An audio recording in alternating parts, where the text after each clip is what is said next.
right, good morning, everyone. Good morning. It's Baruch Hashem to be here with you. Thank you to Rabbi Rosenbaum for inviting me back. It's always a great schos, Baruch Hashem, to come to this place that is such a place of Kedusha, such a place of Tara, such a place of beautiful Aliyah and She'ifos, and to be able to come to with you here on Tu B'Shvat. Usually, when I come for the Tu B'Shvat Yom Yon, I always try to be the first speaker, only because there's not that much to talk about on Tu B'Shvat, and so I always run the risk, if you're not the first speaker, repeating. So I quickly looked at the Mara Makomo, so I think, Baruch Hashem, I think I'm safe, although I'm sure there'll be some level of overlap. So I want to explore for a couple of minutes with you today really some of the profundity of Tu B'Shvat. You know, Tu B'Shvat is one of those, do they give out fruit here at Maalot for Tu B'Shvat?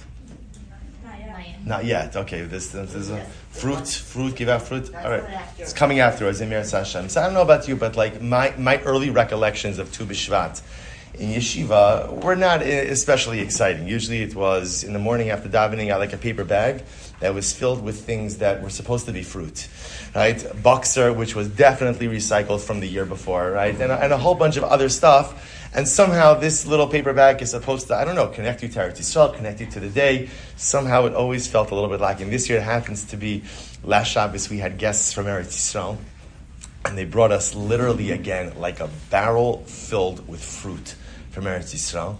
So I said to them, we're leaving it. We ate it last night and Mirz Hashem today. So first time in a long time that I felt very much connected to the Peiros of Eretz Yisrael. But I want to share with you a little bit about what is the profundity of this day? What is it exactly that we're supposed to do? And I guess more specifically, it's what is the avoda? Because, for a Yid, for a Jew, every day there's an avoda every day. Every day there's something to accomplish. Every day there's something to do. Every day there's some way in which I'm supposed to grow and self-actualize. So what is the unique avoda of Tu B'Shvat? So let's take a look at source number 1 in your sheet. So again, the Shulchan Aruch writes. So again, we always look to halacha. Halacha is very important. Shulchan Aruch, halacha in general, we often think of halacha just as like a series of do's and don'ts. Halacha is while that is absolutely true, halacha is also the way that Chazal taught us many different layers of morals, of ethics. When you delve down a little bit deeper into the legalese of it, you begin to emerge with so many dramatic and beautiful life lessons. So what does the Shulchan Aruch tell us about Tu B'Shvat? Number 1, Noagu shelo lipo al paneim b'Tu B'Shvat. What does that mean? Noagim shelo lipo al paneim b'Tu B'Shvat. What does that mean? No tachnun. Right, we know again, nefilas apayim, we daven in all 3 positions, right? We daven standing up, we daven sitting down, and we daven with a form of prostration, nefilas apayim. Beis Hamikdash, again, remember there was pishot adayim v'raglayim, complete prostration. We don't do that outside of the Beis Hamikdash, but we have tachnun, which is reminiscent of that posture, of literally like throwing ourselves before HaKadosh Baruch Hu. What's the theme, what's the tone of tachnun? I'm sorry? What's the tone? Sad, right? Desperate, right? Vayomer David al Gad, sar li ma'ot. Life is so difficult. So whenever you see a day that you don't say tachnun, what does that tell you? That it's a happy day. There's some element of happiness associated. So you see, it's very important. So already, the Shulchan Aruch, just by telling us that there's no tachnun on Tu B'Shvat, is already telling us that there is some added dimension of simcha on this day, right? Because we said Tachanun yesterday, we're going to say Tachanun tomorrow, right? So that means that, and again, there's obviously, Yid is supposed to be b'simcha every day, but Lamaisa, there are certain days that have amplified simcha, so obviously Tu B'Shvat is unique, because again, no Tachanun. So, all right, so then which begs the question then, so what exactly is it that is unique about Tu B'Shvat? So the Mishnah Berurah, number 2 comments, he says, B'Tu B'Shvat, Shuhu Rosh Hashanah li'ilanos, it's the new year for trees, V'noagim ha'ashkenazim laharbos az b'minei peros shalilonos. And Ashkenazim, our custom for Ashkenazim is, we eat fruit. But interestingly enough, the Mishnah Berurah doesn't even quote about fruit from Eretz Yisrael, right? He doesn't quote about Shivas Aminim. Why doesn't he quote about Shivas Aminim? It's interesting because it could very well be that the concept of the Simcha on Tu B'Shvat we're going to see is not just about the Shivas Haminim and not even just about Eretz Yisrael. There's a connection to something about fruit and something about trees. Just keep that in the back of your mind. A little bit more about the halachic nature of the day. Take a look at number 3. So the first Mishnah in Rosh Hashanah. The Mishnah says, Arba Roshei Hashanim Heim. There are 4 new years. We're not going to go through all of them. I just want to draw your attention to the last bolded line. Be'echad b'Shvat, on the first of Shvat, Rosh Hashanah le'Ilan, is the new year for trees. Kedivrei Beis Shammai, Beis Hillel omrim b'chamisha asar. So machlokes. When is the new year for trees? Beis Shammai on the 1st of Shvat, Beis Hillel on the 15th of Shvat. So by the way, what does it mean a new year for trees, Rosh Hashanah for trees? What's the implication of that? I'm sorry? As a start. Start for what? Remember, you only have to... Why do we track time? It's good. I'm sorry? For Meiser, excellent. So in other words, remember, Shemitah, the agricultural cycle in Eretz Yisrael, works on a 7-year cycle. So everyone's familiar with year number 7, that's Shemitah. Remember, but again, the other 6 years, so there are different Trumas and Meisras that apply on different years, right? You don't give Meiser Ani every year. There's not Meiser Sheni every year. So how do you know which fruit, and now remember, the halacha is that you're really only supposed to tithe 1 year's crop from that same year. You're not supposed to tithe year 1 crop from year 2 produce. I'm getting a little technical here. But so in order to do that, you have to know when does the year begin and when does the year end. So for agricultural purposes, for, again, fruit trees, we'll go with just Beis Hillel because that's how we paskin, Tu B'Shvat. So just to illustrate this, so today is Tu B'Shvat. So which means any fruit that grew before yesterday are part of last year's crop.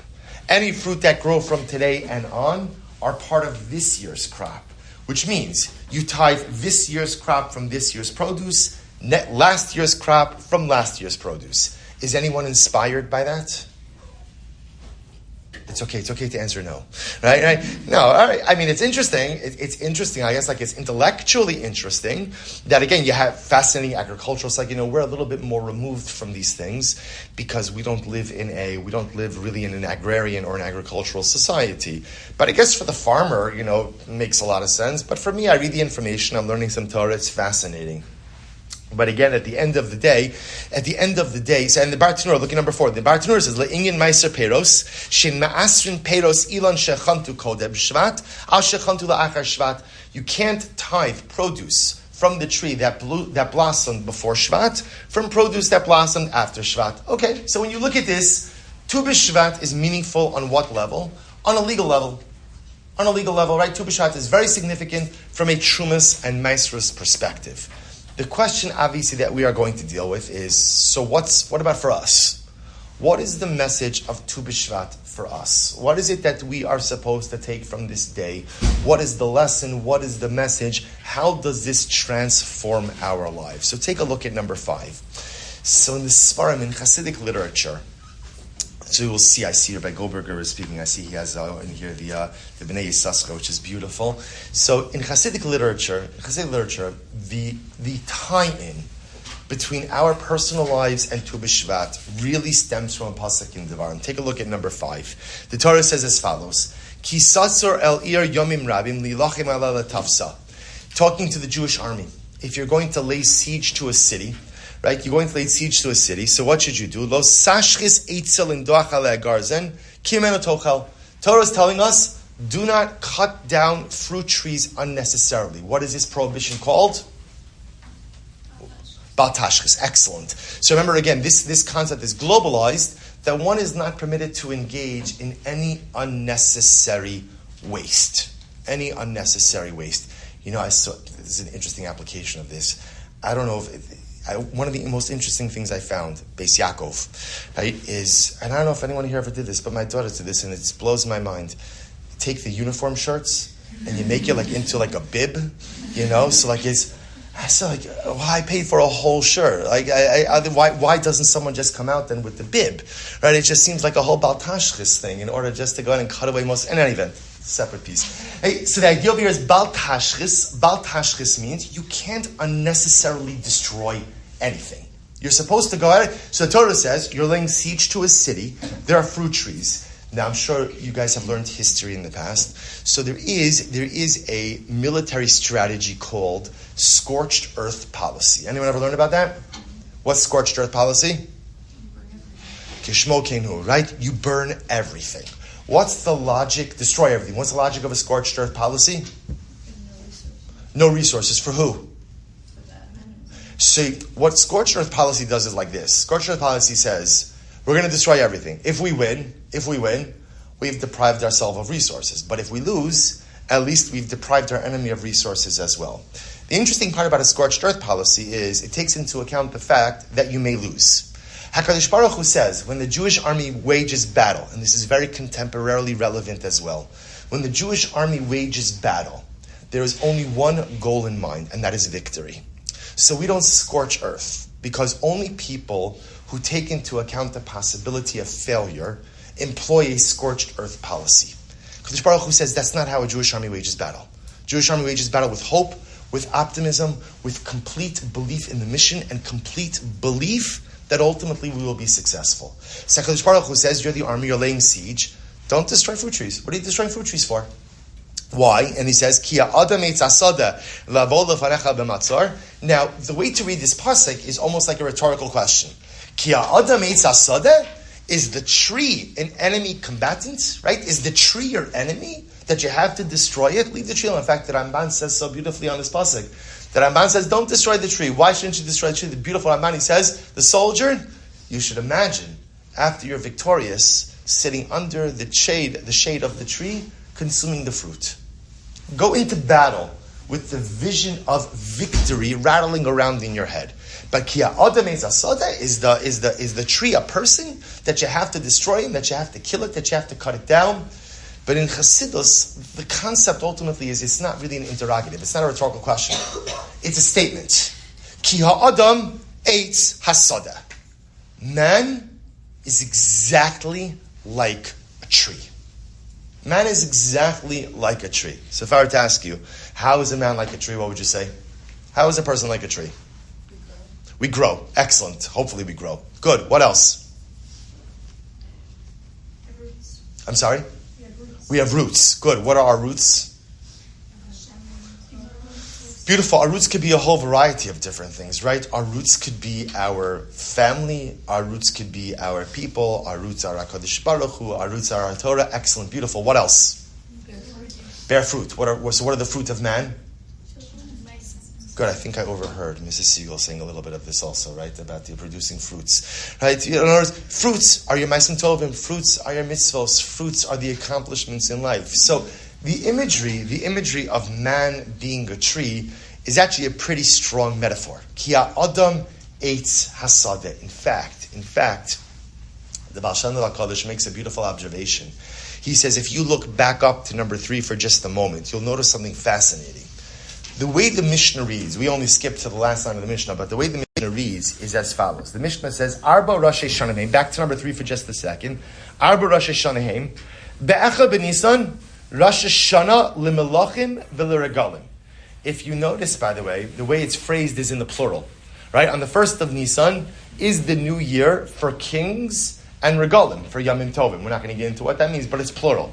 If you skip down to the end of the Mishnah, it says, Be'echa b'Shvat, Rosh Hashanah la'ilon. It is the Rosh Hashanah for the tree. What should it have said? If you're writing the Mishnah, how would you write Rosh Hashanah? Le'ilanos. In fact, when we colloquially talk about Tu B'Shvat, we call Tu B'Shvat, we don't call it Rosh Hashanah Le'ilan. We call it Rosh Hashanah Le'ilanos. That's how we refer to it. Yet that's not how the Mishnah refers to it. The Mishnah calls it Rosh Hashanah La'ilon, for the tree. Who is the tree? The Baal Shem Tov HaKadosh says the tree is Ki ha'adam eitz hasada. The Tu B'Shvat is a Rosh Hashanah for us. Tu B'Shvat is a Rosh Hashanah for the tree, not the trees in general, the tree for man. The power of this day is that it is a new beginning for us. The power of this day is that it is a Rosh Hashanah for us. Somehow, there's an energy in this day just like Rosh Hashanah. There's an energy in this day just like Aseret Yimei Tshuva. There is an energy in this day, the Rosh Hashanah Le'ilan, just like the Rosh Hashanah that we observe on the 1st of Tishrei. The obvious question is, what is it? So now at least I understand that there is more to this day than just simply an agriculturally, halachically significant event, right? Of grouping Truma Meiser cohorts together. There's something much bigger. There's something much more dramatic. There's something much more amazing that is happening for us as individuals. The question is, what is it? So I want to share with you something interesting. I'm going to go on a little bit of a detour, and then we'll come back to Tu B'Shvat in just a little bit. Skip actually to source number 8. So remember, the dominant personality in these parshios is Moshe Rabbeinu. Right? Moshe Rabbeinu really is center stage. Moshe Rabbeinu is the leader, the manhig. Remember, Moshe Rabbeinu kind of plucked from obscurity, not wanting to be the leader. Right? If you ask Moshe Rabbeinu, what do you want to do with the rest of your life? What would he say? Stop Moshe Rabbeinu on the street. What do you want to be when you grow up? What would he say? I'm sorry? Eved Hashem. Beautiful. Beautiful. I think he would have even given a simpler answer. What would he have said? I'm sorry? A Pasha the Yid. Good. I think he would have said something even simpler. A shepherd. Because that's what he was doing. Right? He was Yisro shepherd. He was working for his father-in-law. Very content with his life. He was married. He had kids. He was shepherding. He got along with his father-in-law. You know, what more? He led a good life. Remember, Moshe Rabbeinu is drafted against his will into the service of the Ribono Shel Olam.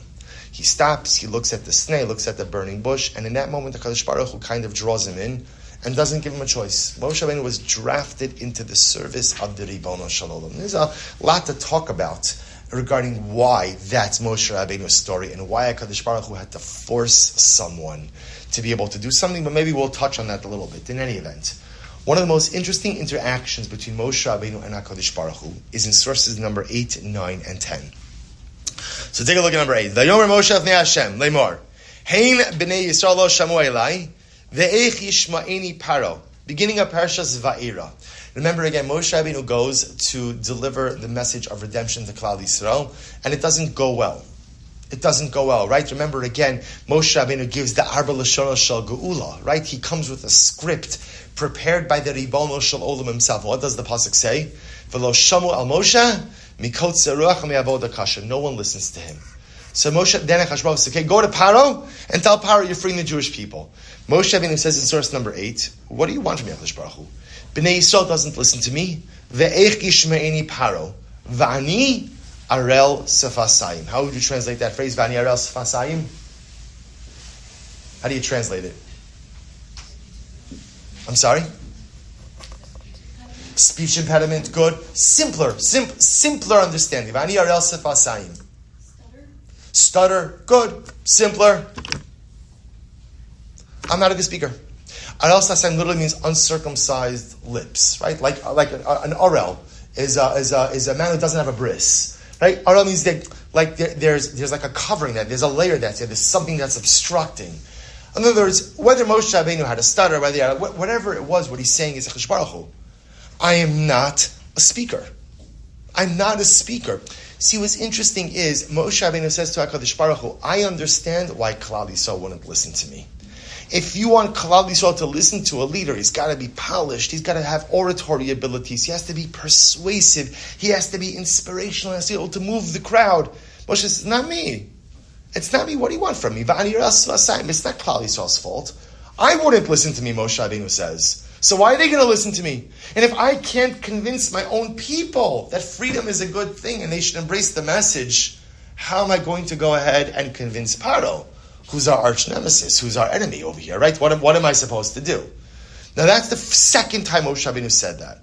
The first time, number 9, was by the sneh, by the burning bush itself. Vayomer Moshe Hashem, Bi Adoni.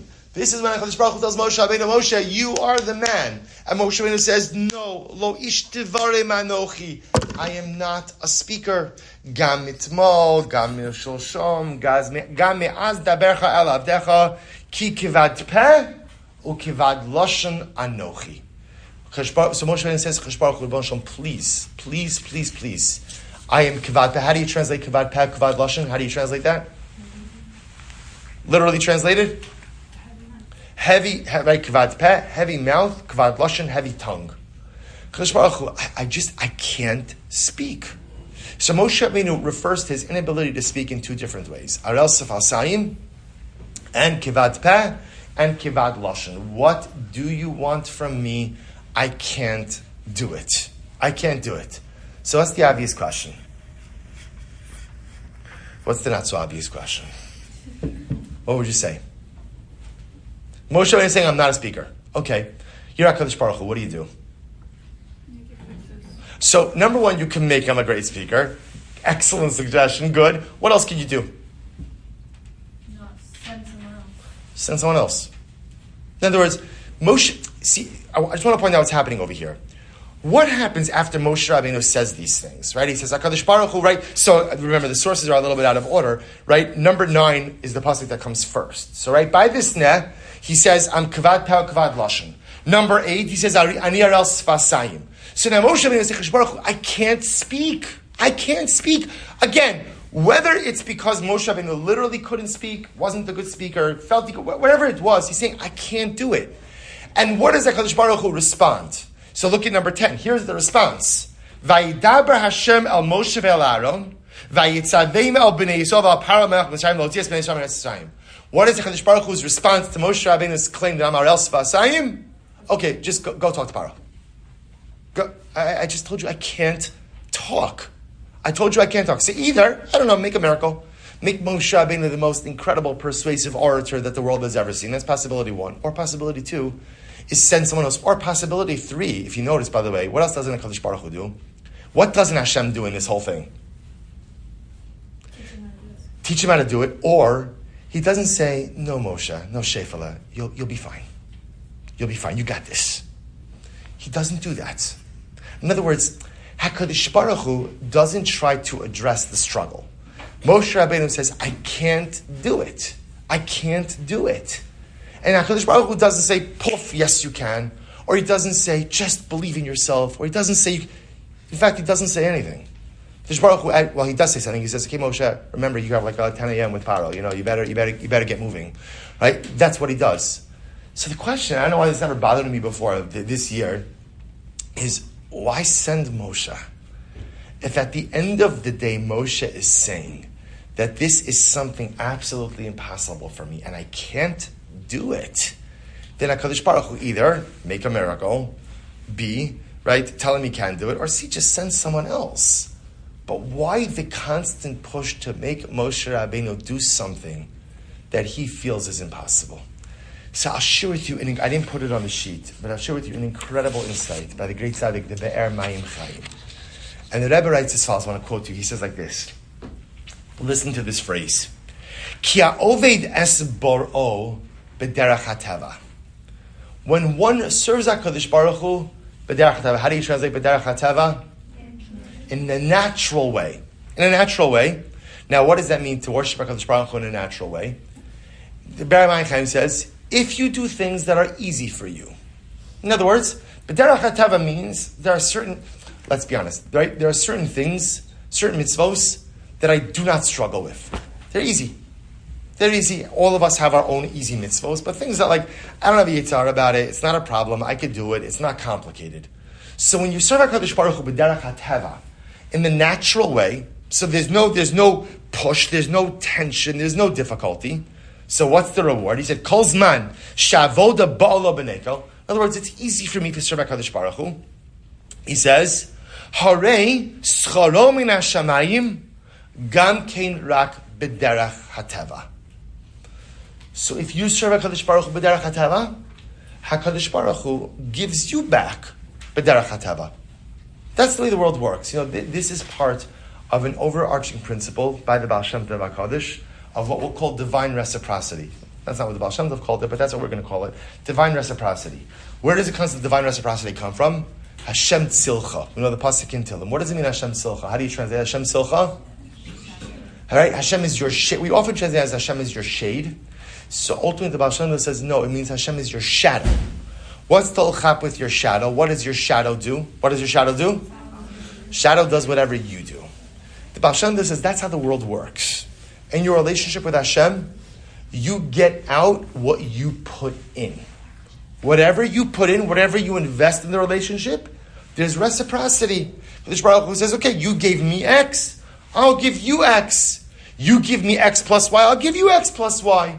So therefore, the Ber Mayim Chaim says, if you serve HaKadosh Baruch Hu b'derech hatava, you serve HaKadosh Baruch Hu in the natural order. In other words, you do things that are easy for you.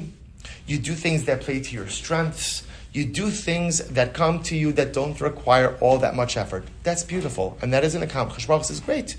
That's what you're giving to me. I'll give you back b'derech hatava as well. It's the way the world works. Divine reciprocity. On the other hand, listen to what the Rebbe says. Misha boit biyitzro. Listen to this lashon. Someone who, how would you translate boit biyitzro?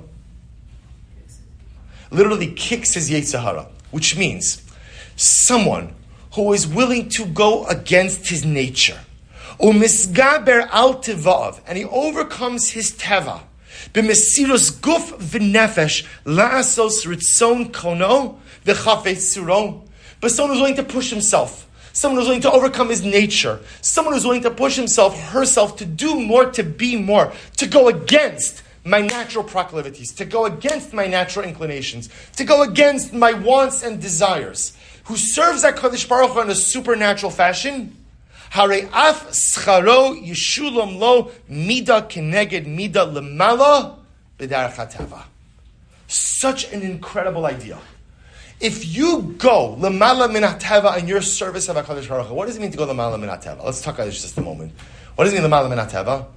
Lemala min hateva means there are things that we tell ourselves in life are impossible. We all have it, right? Certain things I can't do. I don't mean travel to the moon. I don't mean things like that. I mean, there are certain personal things that we tell ourselves, I can't do this. This is above me. This is above me. And sometimes it's that I have a trait, or I have a midah, or I have a behavior, or I have a disposition. And I say to myself, you know what? I could do a lot of great stuff. This area, this thing, I can't change that. That's just who I am. Impossible to change. The Be'er Mayim Chaim says, when you serve HaKadosh Baruch Hu l'mala min hateva, in a supernatural way, which means you make the impossible, quote unquote, possible, then HaKadosh Baruch Hu responds the same way to you. Then the Ribono Shel Olam makes the impossible possible for you as well. It's two models in our Avodas Hashem. You could take the Teva approach, and Teva, by the way, and Teva, you're a good Jew. You're a good Jew if you serve HaKadosh Baruch Hu b'derech HaTeva. You do what you have to do, but you're not pushing yourself. Whatever comes easily is what I'll do. Whatever doesn't require struggle is what I'll do. Whatever works with the personality I have, that I'll do. Okay, if that's the way you choose to serve HaKadosh Baruch Hu, just understand what you put in is what you're going to get out. HaKadosh Baruch Hu will react to you in kind b'derech hateva as well. However, if you choose to serve HaKadosh Baruch Hu l'mala min hateva, which means that you identify something for yourself that I've always felt is impossible. I can't change this. I can't do this. I can't somehow meld myself into this. And you find the courage to do that. You find the courage to make the impossible possible, then HaKadosh Baruch Hu does the same for you. Then the Ribono Shel makes the impossible possible for you as well. And perhaps, just to illustrate this, I saw such a beautiful story about this, that there was a great tzaddik by the name of the Shin of a Rav. Shin of a Rav, Rav Yecheskel Shraga Halberstam, who lived from 1813 to 1898. He was the oldest son of the Divrei Chaim, of the sons of Rav.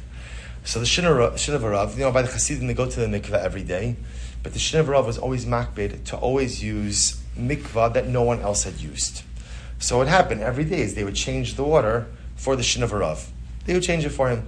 So the story is told that one day, and the Shin of a Rav would obviously go early in the morning, so one day he's about to go into the mikveh, and as he's going in, someone's walking out. So he realized, what did that mean?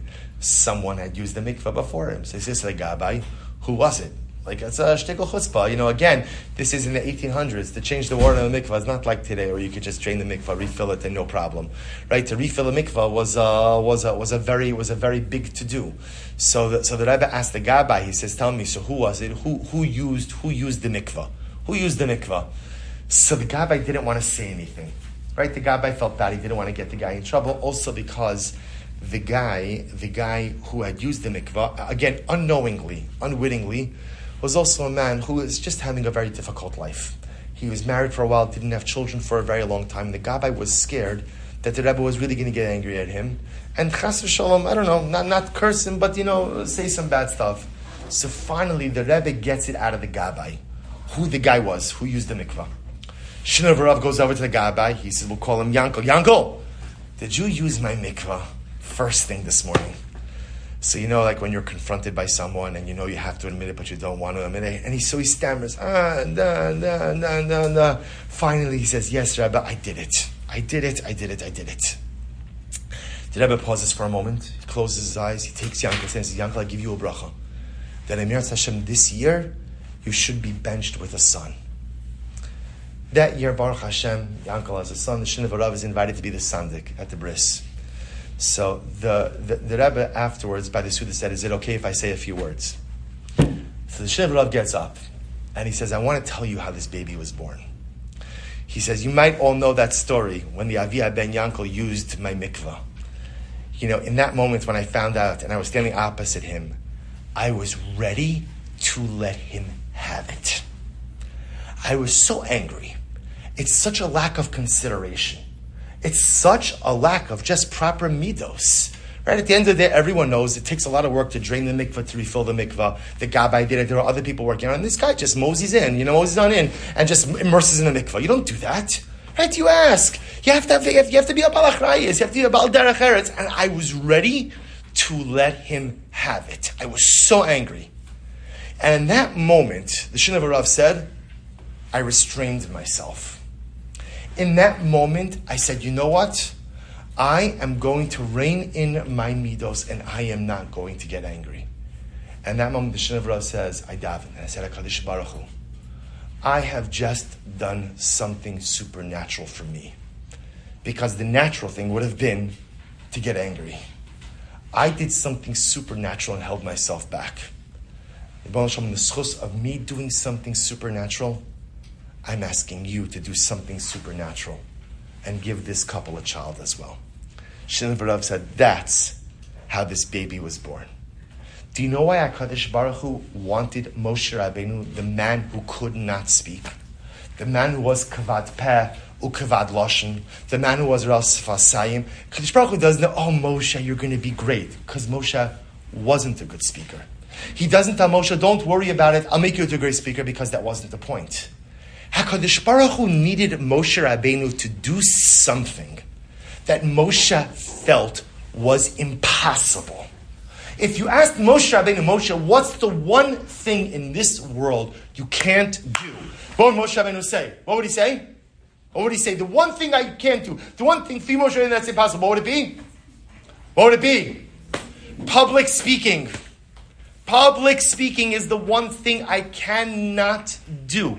And as such, ultimately again, Chaz Baruch Hu says to Moshe, that's what's impossible for you? That's what's impossible? That's what I need you to do. Because guess what? Klal Yisrael needs something lamala min ateva as well. Our ancestors did not deserve to be redeemed from Egypt. Our ancestors were on the 49th level of Tumah. Our ancestors carried with them Avodah Zarah as they walked through the split seas of the Yam Suf. Klal Yisrael b'derech hateva did not deserve salvation. They needed something lamala min hateva. And the Be'er Ma'im Chaim HaKadosh Baruch Hu says, if you want something lamala min hateva from HaKadosh Baruch Hu, you have to be willing to give something lamala min hateva as well. It had to be Moshe. It had to be Moshe, and it had to be Dafka, the thing that he thought was impossible.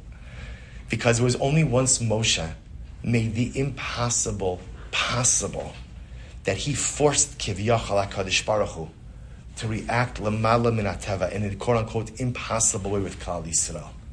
HaKadosh Baruch Hu says, Moshe, if you can make the impossible possible, then HaKadosh Baruch Hu Kiviyachal says, I too have to do the same thing. I have to give Klal Yisrael Geula. I have to give Klal Yisrael Yeshua. I too have to act towards them lamala min hateva. That's why Moshe Rabbeinu, it had to be him. It had to be him. It had to be speaking. It had to be something that he felt wasn't possible. Because the moment that he made the impossible possible is the moment that Kivyochal HaKadosh Baruch Hu was forced to do the same. Now let's bring this full circle. What does this have to do with Tu B'Shvat? So go back to the sheet for just a second. Take a look. What happens on Tu B'Shvat? In general, right? You go out. So besides, in Eretz Yisrael, what happens in Eretz Yisrael on Tu B'Shvat? Come on, no one knows the song, Hashkedia Parachat. I'm not going to sing it for you, right?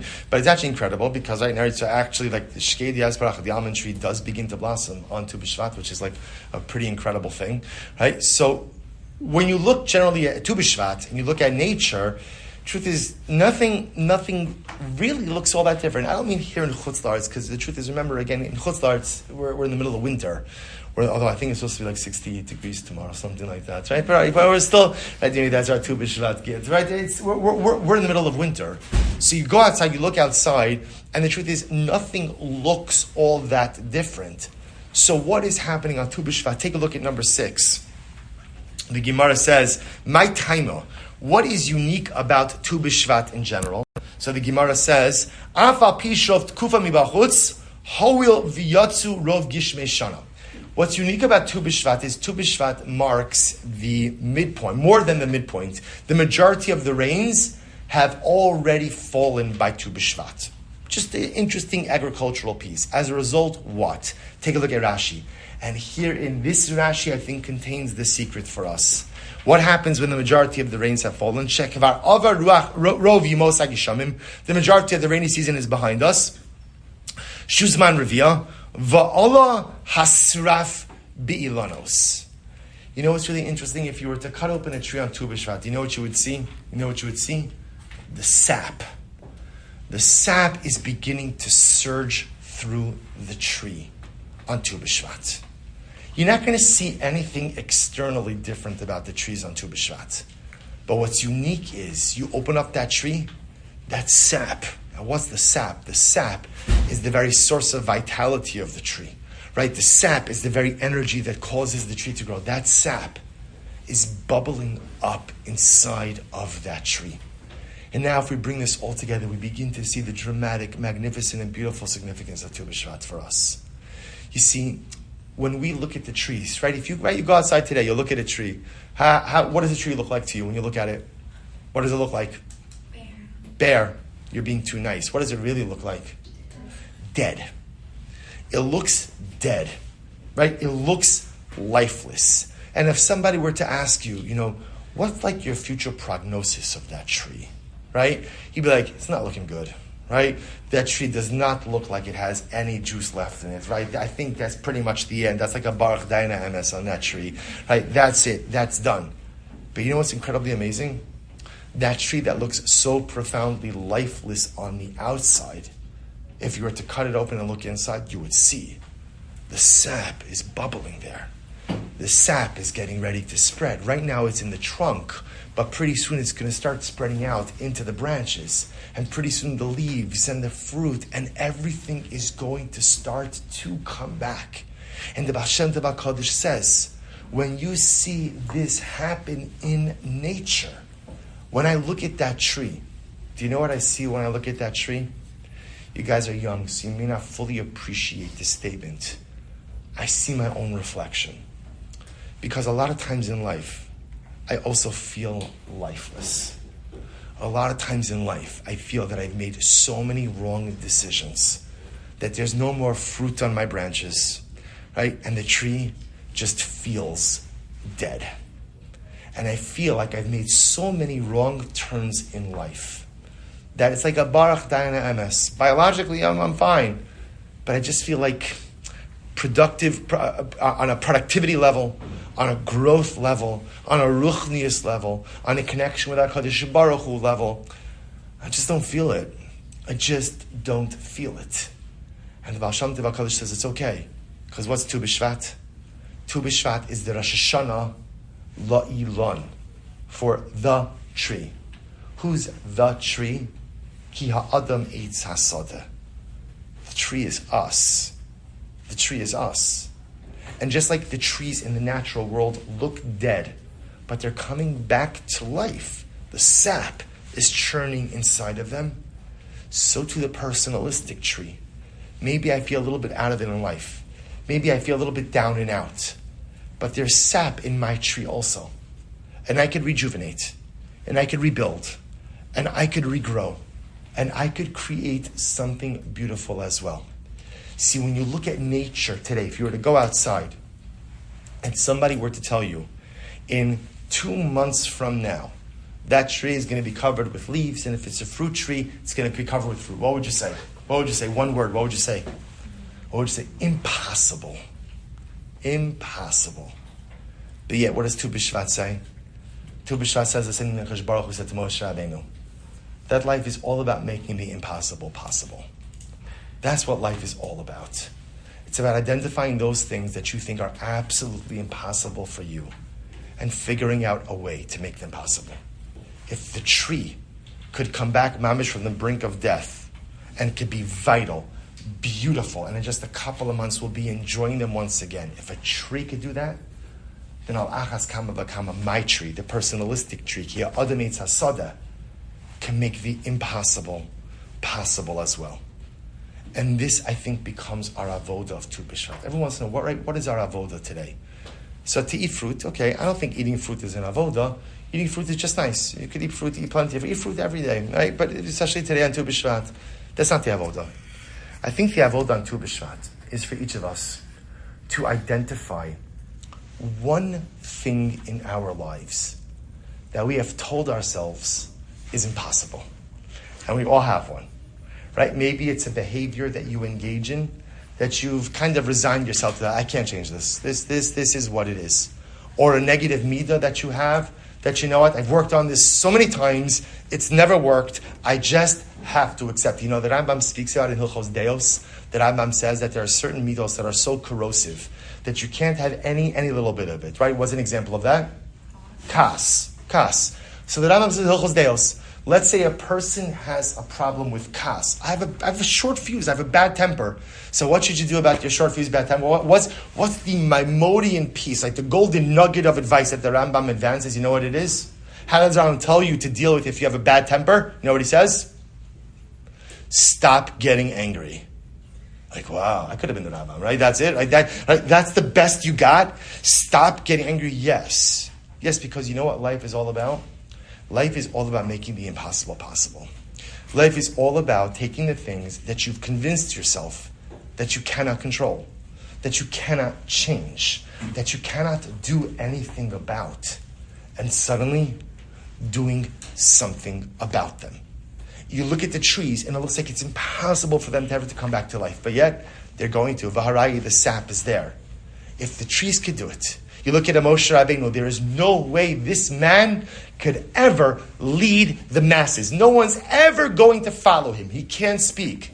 He made the impossible possible. The trees make the impossible possible. Moshe Rabbeinu makes the impossible possible. And our avodah on Tu B'Shvat.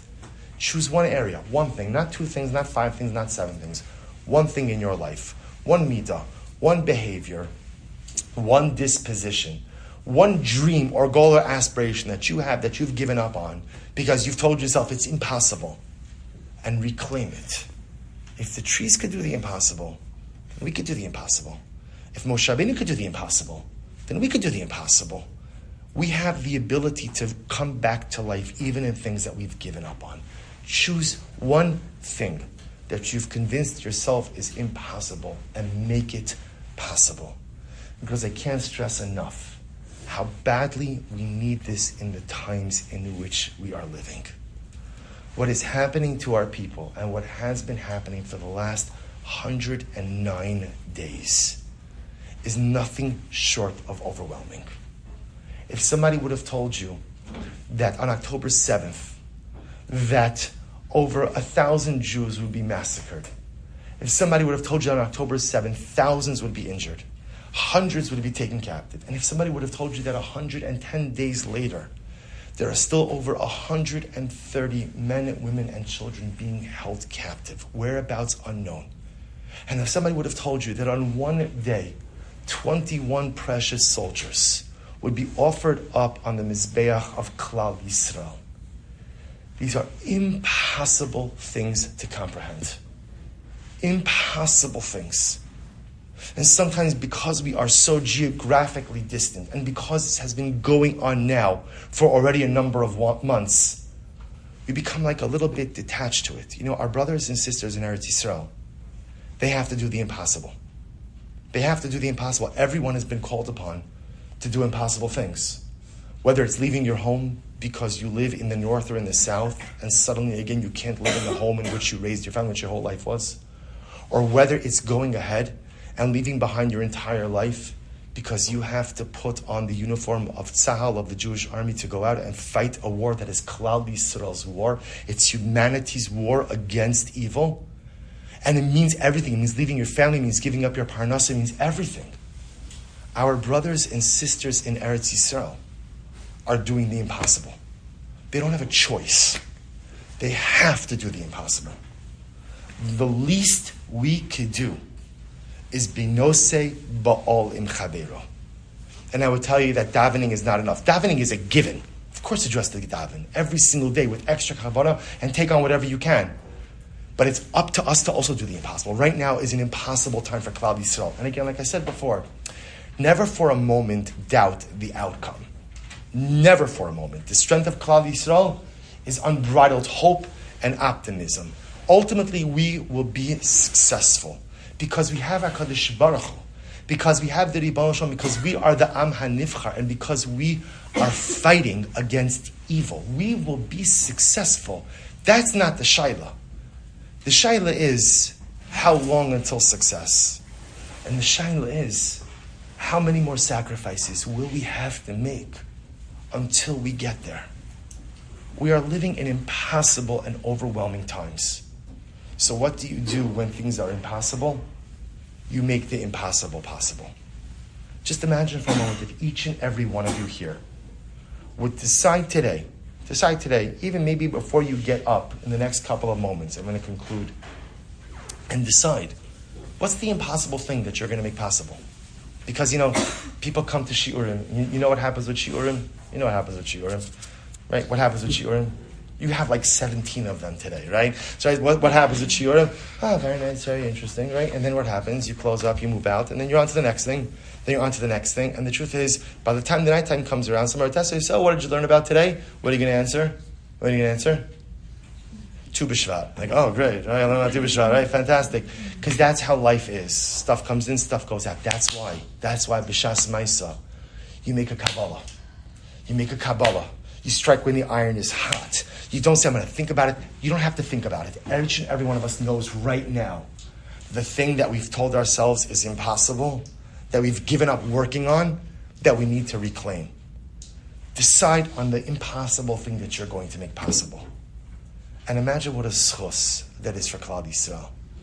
Now, HaKadosh Baruch Hu looks down at his people on Tu B'Shvat, a day when nature is supposed to be coming back. A day when we as people have the ability to restart and to re-energize ourselves. And imagine if all of us say, Ribono Shel Olam, we are willing to do the impossible. All of us together, we're willing to do the impossible.